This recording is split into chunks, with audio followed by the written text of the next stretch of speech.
Nous sommes de retour, mesdames et messieurs, pour recevoir l'invité de ce matin, Augustin Bissimois, secrétaire général du MDVC. Augustin Bissimois, bonjour. Bonjour, monsieur Crispin. Ouais, nous commençons avec cette sortie médiatique d'Herman Cohen qui dit « Le rebelle du M23 seront bientôt vaincus. Il est temps pour eux, soit d'accepter l'amnistie du gouvernement, soit s'exiler dans le pays voisin. » Comment réagissez-vous par rapport à ces déclarations?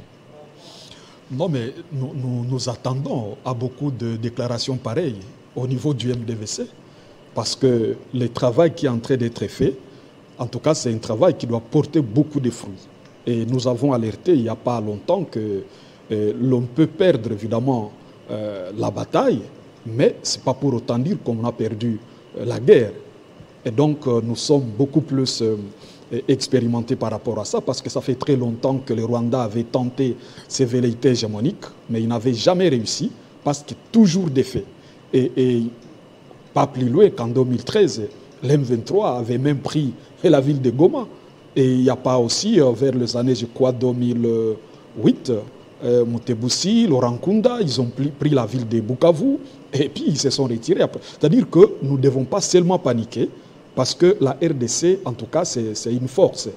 Et donc, dès lors que nous avons tous compris l'échec de la diplomatie politique et que nous avons appelé tous à la diplomatie populaire, Crispin, attendez-vous, n'est-ce pas, à ce que ça porte des fruits.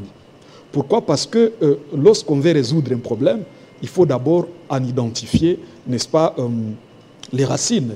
Et nous avons constaté qu'il s'agissait là d'un complot international contre notre pays. Et malheureusement, ce complot aurait peut-être eu aussi des ramifications au niveau du pays, mais nous avons déjoué cela. Mais ce qui arrive, maintenant, c'est les déclarations d'Herman Cohen arrivent lorsque nous constatons la montée en puissance de FARDC. Est-ce que voyons que la RDC monte en flèche, eh bien, on doit faire les jeux avec la RDC, parce que nous sommes quand même à la bifurcation de la guerre entre l'Ukraine et l'OTAN, entre la Russie et l'Ukraine, qui est une guerre qui peut réqualifier la géopolitique mondiale.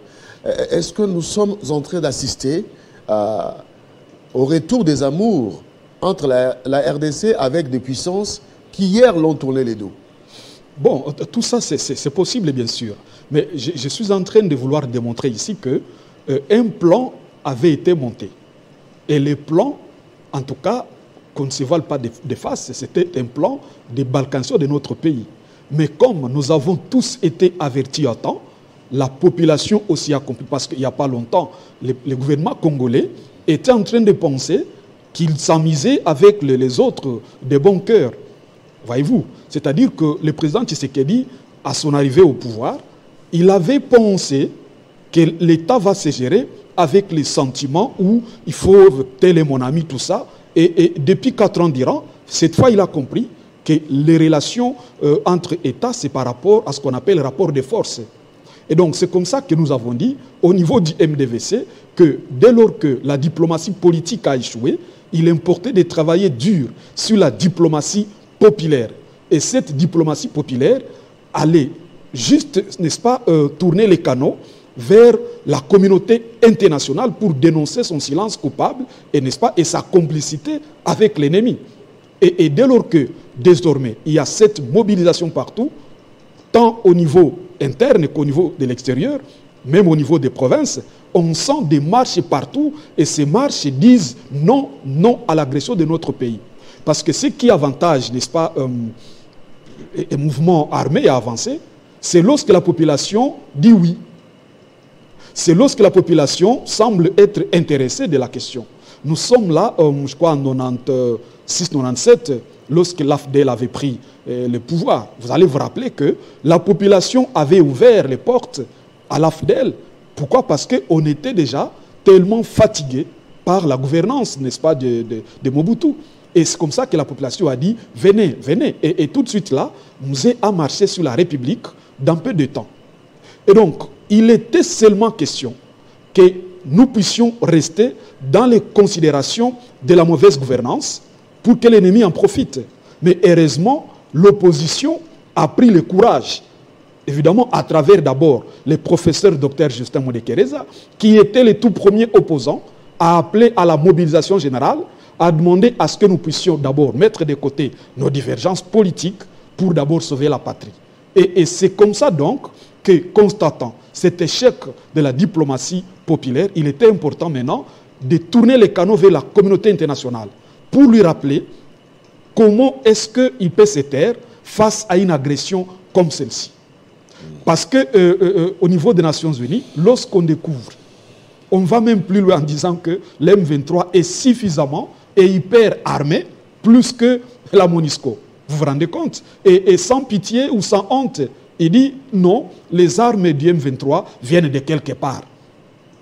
Et de quelque part, c'est où il a été un peu dubitatif. Il était vraiment, on a senti qu'il n'avait pas de mots par rapport à ça. Entre-temps, Crispin, il y a beaucoup de résolutions qui existent en matière de règlement des conflits. Mais pourquoi l'on a voulu insister à ce que la RDC dialogue avec le Rwanda et l'Ouganda? C'est là que nous disons qu'un plan, en tout cas, est sur la table. Mais nous sommes très contents de constater que le président de la République aussi l'a compris. Et l'ayant compris, c'est fini, c'est la solution. Parce qu'aucun ambassadeur, aucun membre, n'est-ce pas, des Nations Unies ne pourra accepter, résister face à cette pression populaire comme celle-ci.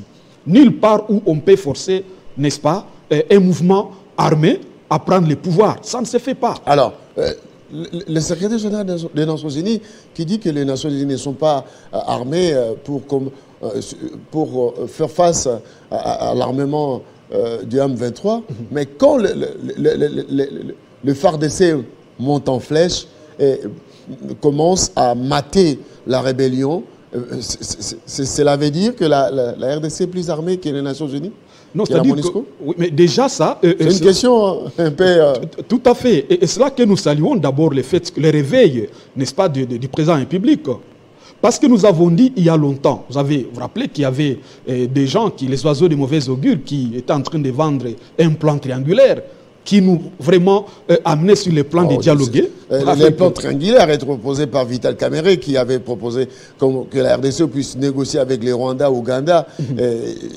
C'est ça les plans triangulaires des Kamerhe, il faut les citer. Malheureusement, un partenaire très important du président de la République.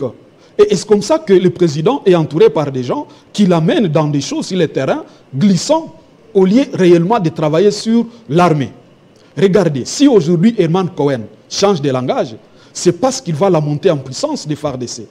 Et c'est ce que j'avais dénoncé la fois passée, que le président public, pendant un moment donné, il pensait que ça va se gérer avec les amitiés, mon frère XY.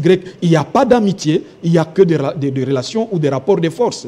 Mais comme il a compris, c'est comme ça que les FARDC montent en puissance. Mais qu'est-ce que les FARDC ont de nouveau qu'ils n'avaient pas? Parce que les avions aujourd'hui qui pilonnent, c'est des avions que la RDC a depuis les années 99. C'est-à-dire que la logistique, le FARDC en a. C'est-à-dire, les hommes, le FARDC en a. Mais le problème se situe au niveau du commandement. Et le commandant suprême lui-même était dubitatif, était perdu à travers donc des amis qu'il a, des alliés qu'il a au sein de l'Union sacrée, qui entre-temps jouent un double jeu. Et c'est ça le danger. Imaginez-vous que vous avez par exemple Vital Kamerhe qui propose ses plans. Entre-temps, il est le seul qui souffle à l'oreille du président public. Et le président a tendance à penser que non, c'est un pacificateur qui maîtrise trop, je vais l'écouter. Et c'est en allant dans ce sens-là, du coup, on allait minimiser, n'est-ce pas, la voie militaire. En minimisant la voie militaire, on se livre aussi la voie diplomatique ou des négociations, et avec les risques possibles d'être giflés comme des petits enfants. Mais aujourd'hui, si Herman Cohen change de langage, c'est parce qu'il voit cette montée en puissance. C'est parce que le président a compris. Il a dit lui-même dans son discours que non, il a montré sa bonne foi. Mais non, la bonne foi n'existe pas en matière de la gestion de la géostratégie. Seuls les intérêts comptent et ces intérêts sont, n'est-ce pas, valables en matière de rapport de force. Quelle est votre force? Ah oui, vous êtes fort. J'accepte, nous avons été tous enfants. Vous trouvez qu'un enfant qui a par exemple 3 bananes en cours de route venait de l'école primaire, vous lui demandez une banane, il refuse. Si vous êtes fort, qu'est-ce que vous faites? Vous ravissez, vous prenez toutes les bananes. Et le cas, c'était ça. J'ai suivi à un moment donné le conseiller Bilomba, sur Top Congo, qui a dit non, les minéraux que nous avons donnés au Rwanda, c'était pour qu'ils nous donnent la sécurité. Donc, la paix. Vous vous rendez compte qu'on a amené le président Tshisekedi sur le terrain, pensant que la RDC est tellement faible, il n'a pas d'armée, et qu'il faut en réalité négocier et donner tout au Rwanda pour qu'il nous laisse la paix. Mais c'est quelle faiblesse, mon Dieu. C'est quelle faiblesse. Et pendant 4 ans, nous avons marché sur cette lancée-là. On a dit, bon, Ouganda, aidez-nous à construire les routes. Mais c'est quoi cette histoire? Ce n'est pas un autre pays qui va venir vous construire des routes. Nous avons nous-mêmes des forces et des capacités à construire nos routes.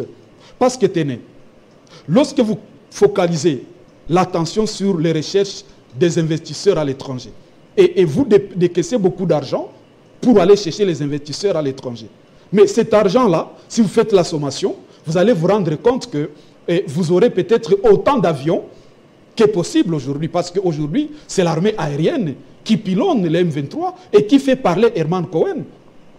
Et donc, si on aurait dit de comprendre que nous sommes depuis très longtemps attaqués du côté de l'Est, nos voisins ne sont pas sincères, eh bien, si on avait mis ça en tête et travaillé dur sur l'armée, je vous assure qu'aujourd'hui, aucun pays voisin ne pouvait s'amuser contre nous. Alors, mais je suis très heureux que nous ayons compris qu'il était important que nous puissions tous parler le même langage, que nous puissions tous appeler à la mobilisation générale. Et c'est cette mobilisation-là. Je vous dis, nous avons été à l'ambassade de l'Union européenne, au niveau du MDVC. Nous avons tenu une réunion de plus d'1 heure avec la section politique de l'Union européenne. Et l'Union européenne compte plus de 26 États. Et si nous avons ciblé cela, c'est parce qu'il faut déjà qu'il y ait une diplomatie frontale. Une diplomatie, en tout cas, de vérité. Et nous avons dit la vérité à l'Union européenne. Nous avons dit, faites attention, votre jeu est connu. Parce qu'au village, lorsque le sorcier est connu, c'est fini, sa sorcellerie perd des substances. Et nous avons manqué, n'est-ce pas, cette politique au niveau de notre pays, de dire la vérité. Et nous avons pensé qu'il faut tout céder, tout donner, et qu'en donnant tout, on va nous faire la paix. C'était une grosse bêtise. Aujourd'hui, on nous fait très mal et nous pensons que nous sommes en train d'évoluer par rapport à ça. Alors, il y a... Pendant que le FARDC fait leur montée en puissance, il y a le ministre angolais des Affaires étrangères qui est à Goma afin d'installer le général Joao Massonné, coordonnateur du mécanisme de vérification ad hoc, chargé d'examiner les accusations que se portent mutuellement la RDC et le Rwanda. Pourquoi seulement maintenant que le FARDC commence à récupérer du terrain et on voit le mécanisme chargé d'examiner les accusations arriver à Goma? On veut nous demander à la RDC d'arrêter son avancée? Bon, oui, c'est probable. C'est probable, mais je dois dire qu'au stade actuel, il est impossible. Parce que... Il est impossible. Il est impossible. Ce n'est plus une question, n'est-ce pas, du gouvernement congolais. Ça a dépassé les limites, cette question-là. La population s'est appropriée cette question et le gouvernement n'est plus permis de faire tout ce qu'il veut. Nous poursuivons 50 bonjours avec mon invité de ce matin, Augustin Bissimo, la RDC. Le FARDC monte en flèche et on assiste à des déclarations, mais aussi la présence des diplomates qui commencent à arriver à Goma pour arrêter net la progression de la RDC. Vous avez dit non, ça ne se fera pas comme ça. Non, mais ce n'est plus possible, je l'ai dit tantôt. Parce que le moment où ils tentaient, pensaient qu'ils sont en train de traiter seulement avec le gouvernement congolais, ce moment est révolu. Parce que le président... Donc, maintenant, ils ne traitent pas seulement avec le gouvernement congolais. Ils vont traiter avec le gouvernement, mais aussi avec le peuple qui va réagir. Absolument. La population s'est appropriée la question. Et la population veut une seule chose, que les FARDC mettent dehors l'ennemi. Parce que si j'avais dit, il n'y a pas longtemps, que lorsque nous allons, par exemple, sur la table de négociation, avec un territoire déjà entre les mains des insurgés ou des étrangers, eh bien, ils vont nous amener à négocier en position de faiblesse. Parce qu'ayant notre territoire, ils négocient avec nous en position de force. Et quand vous négociez en position de faiblesse, vous perdez beaucoup sur le terrain de négociation. Et donc, ça aurait été un avantage comparatif de l'ennemi. Et donc, aujourd'hui, la question est déjà entre les mains de la population, dès lors que l'opposition, à travers le président Dr Justin, qui était le premier appelé, et que le président ait accepté aussi cette main tendue. Et donc, nous pensons que déjà, ça devient une question de la population. Si vous appelez la population, n'est-ce pas, à une mobilisation générale, ça signifie déjà que vous voulez qu'elle puisse vous apporter son soutien. Et si vous avez besoin du soutien de la population, eh bien, comportez-vous selon la volonté de la population. Et cette volonté, c'est quoi? Non à l'agression de notre pays, non à la négociation avec les agresseurs, oui au soutien au FARDC. C'est ça le débat. Et donc, tout autre langage du genre, est-ce que nous pouvons, ça, nous ne sommes plus d'accord avec ça, à moins qu'aujourd'hui, le M23 et le Rwanda disent, nous nous retirons calmement, nous allons en exil, comme l'a dit Herman Cohen, nous récupérons tous nos territoires. En ce moment-là, nous allons poursuivre d'autres discussions dans les cadres déjà existants. Et les cadres existants, c'est quoi? Nous avons rappelé ça d'ailleurs à l'Union européenne. Et nous avons dit au gouvernement, faites attention, n'acceptez pas les dialogues avec l'Ouganda et le Rwanda, parce qu'il y a déjà les mécanismes qui existent déjà, tant au niveau de la CIRGL qu'au niveau de l'EAC, et même au niveau de l'Union africaine. Il y a les mécanismes existants de résolution des conflits. C'est défini même un agenda par rapport à la matière sécuritaire, de développement des États membres. Plus loin même, il y a ce qu'on appelle accord cadre d'Addis Abeba.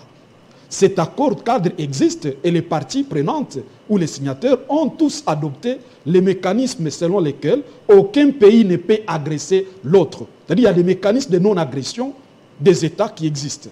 Il y a même... Mais le problème, c'est quoi? Aucun pays ne peut agresser l'autre. Aucun pays. Mais dans la sous-traitance, les Rwandais agressent la République démocratique du Congo. Alors, dès lors que c'est démontré, et c'est là que nous dénonçons l'attitude de complicité, dès lors que c'est démontré, au lieu que ces organisations fassent application des mécanismes qui existent, on veut inventer les nouveaux mécanismes de règlement des conflits. Parce que le Rwanda s'est approprié la question. Le Rwanda, en disant clairement, oui, je suis au Congo parce que les FARDC combattent aux côtés des FDLR. Là, c'est déjà fini. Ça signifie que si on nous demande, nous, RDC... Là, le Rwanda tombe sous le coup du mécanisme d'Addis Abeba. Absolument. En principe, le mécanisme devait imposer au Rwanda son retrait. Absolument. Absolument. Ce qui n'arrive pas. Ce qui n'arrive pas, et c'est là que nous disons qu'il s'agit là, n'est-ce pas, de mauvaise foi et de complicité des États membres au niveau de ces organisations. Ça veut dire que depuis un temps, la RDC, on ne l'a pas considérée dans ces organisations. Lorsque nous sommes là... La RDC n'a pas été considérée comme une nation forte qui pouvait apporter sa voix. C'est ça, malheureusement. Donc il faut une montée en puissance des FARDC pour se faire respecter. Et c'est la seule manière d'amener les autres à accepter nos desiderata et à nous considérer comme État. Mais dès lors que vous êtes faible, eh bien, on va se jouer de vous. Parce que déjà... Face aux réclamations du Rwanda, qui parle de l'espace aérien rwandais qui a été violé par les forces armées de la République du Congo, face aux réclamations de M23 qui dit leurs positions ont été bombardées par ricochet les civils, on comprend que c'est une façon de faire profiter de la commisération de la communauté internationale. Est-ce que la RDC doit arrêter son avancée ou la RDC doit changer de tactique, ne pas utiliser ces militaires, ces avions Sukhoi qui font parler la toile? Non mais écoutez, nous sommes en guerre, oui ou non? Si nous sommes en guerre, et donc, nous sommes obligés de nous défendre. Et notre défense va utiliser tous les moyens à notre disposition. Tous les moyens? Tous les moyens.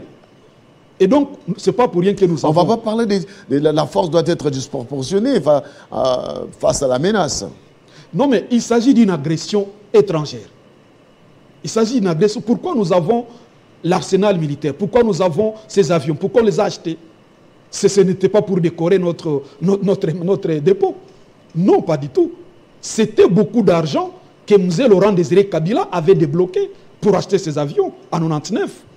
Et depuis ce temps-là, il y en a qui avaient compris que nous étions forts par rapport à ça.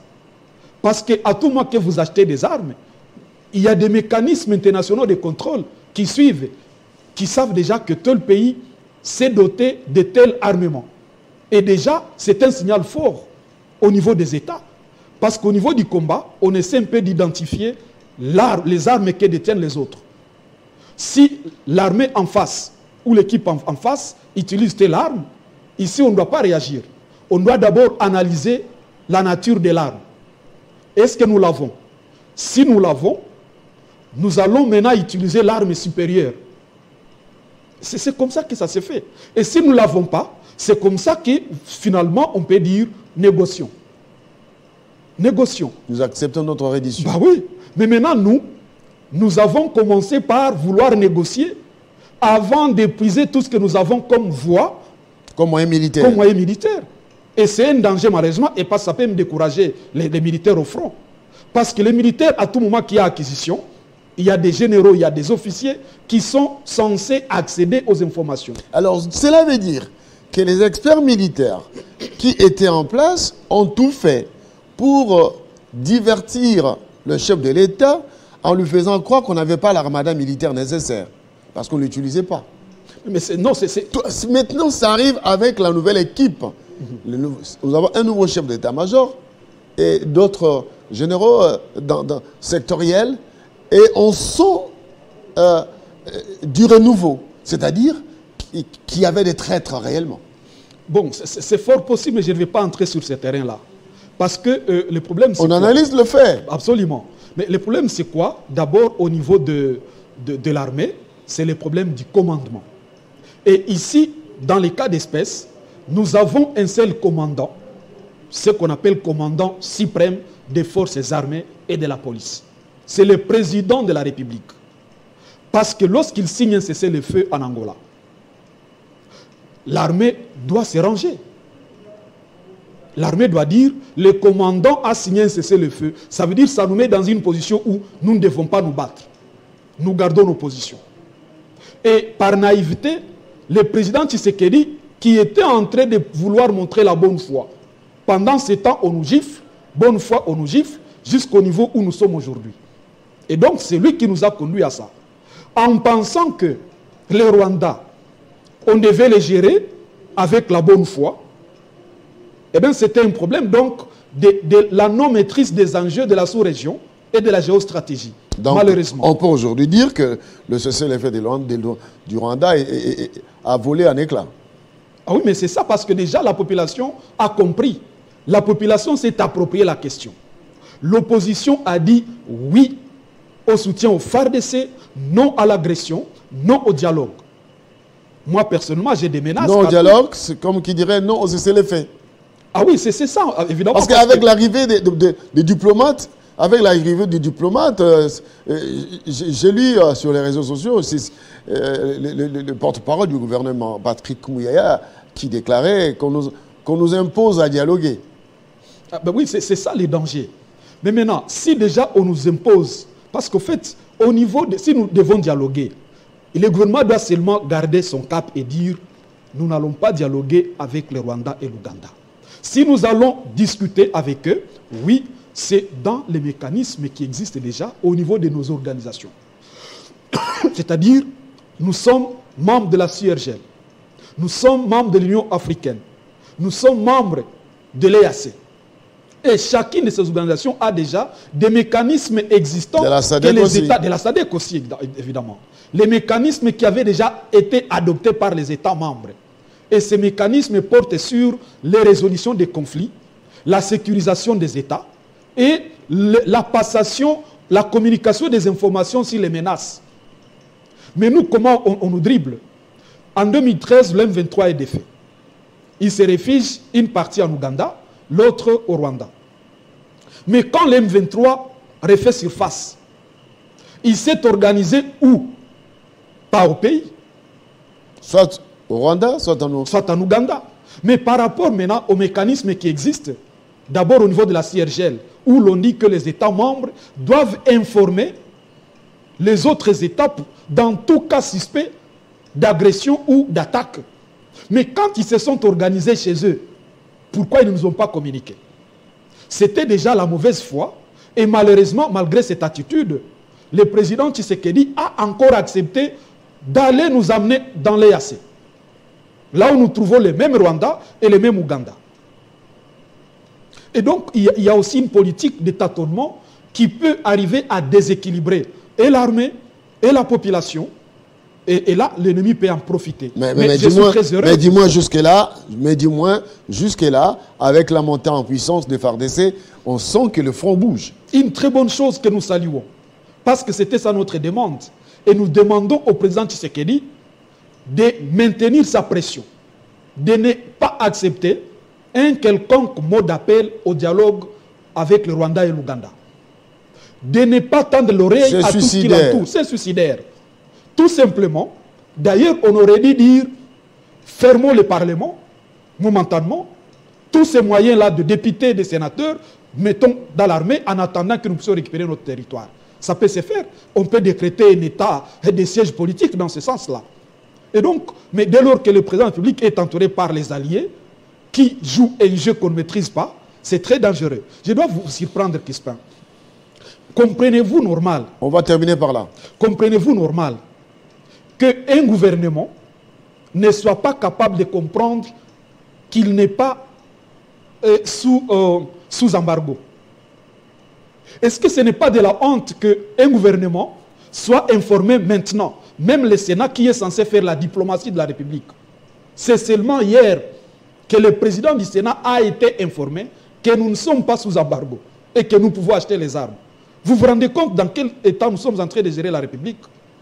Entre-temps, cette résolution existe. Je vais la citer, c'est la résolution 1807 de 2008 qui nous a ôté l'embargo, et l'embargo n'a été défini que contre les groupes armés. Mais c'est seulement hier que le président du Sénat, entre-temps le Sénat est censé faire la diplomatie de la République. Est-ce que vous vous rendez compte? Même j'avais suivi Lutundola aussi, qui est ministre des Affaires étrangères, qui aussi parlait de l'embargo. J'ai suivi également le président de la Commission Défense et Sécurité au niveau du Parlement. Tous parlent de l'embargo. Et donc, tous ces gens-là qui nous gouvernent ne savent pas qu'on n'est pas sous embargo. Et ne savaient pas. Et ça a été une distraction. Au lieu d'aller acheter les armes, on nous crie, on nous casse les nerfs. Nous sommes sous embargo. Comment nous allons nous battre? Nous dialoguons, on nous trompe. Parce que la Commission Défense et Sécurité est dirigée par un cadre, un haut cadre de l'UNC. Entre-temps, Vital Kamerhe vous dit, non, on n'a pas d'armée, dialoguons, nous ne pouvons pas réussir la guerre. C'est quoi cette histoire? Nous connaissons de quoi nous parlons parce que nous sommes experts en matière sécuritaire. Nous connaissons tout ce que possède cette armée. Nous connaissons sa capacité. Alors, mais le problème, c'est quoi? C'est l'organisation. Et si l'on s'organise, je vous assure, personne ne peut s'amuser contre elle. La RDC s'organise parce que là, même les députés ont voté une recommandation qui refuse le brassage, le mixage, le malaxage au sein de l'armée. C'est une façon de dire non aux négociations. Absolument, c'est à saluer encore une fois. Et le président Justin Moudekerez a adressé ses félicitations, n'est-ce pas, au Parlement congolais par rapport à ça. Parce que c'était déjà, en fait, c'était arrivé après nommé. Déjà, ceux qui pensent qu'il faut nous amener sur le terrain des dialogues, et pour eux, ils visent une seule chose, l'infiltration, encore une fois, l'affaiblissement de notre armée, de notre appareil de défense et de sécurité. Et du coup, ils sont bloqués à partir de cette loi votée. J'appelle le président à la promulguer sans atermoiement. Merci. Voilà. Merci beaucoup.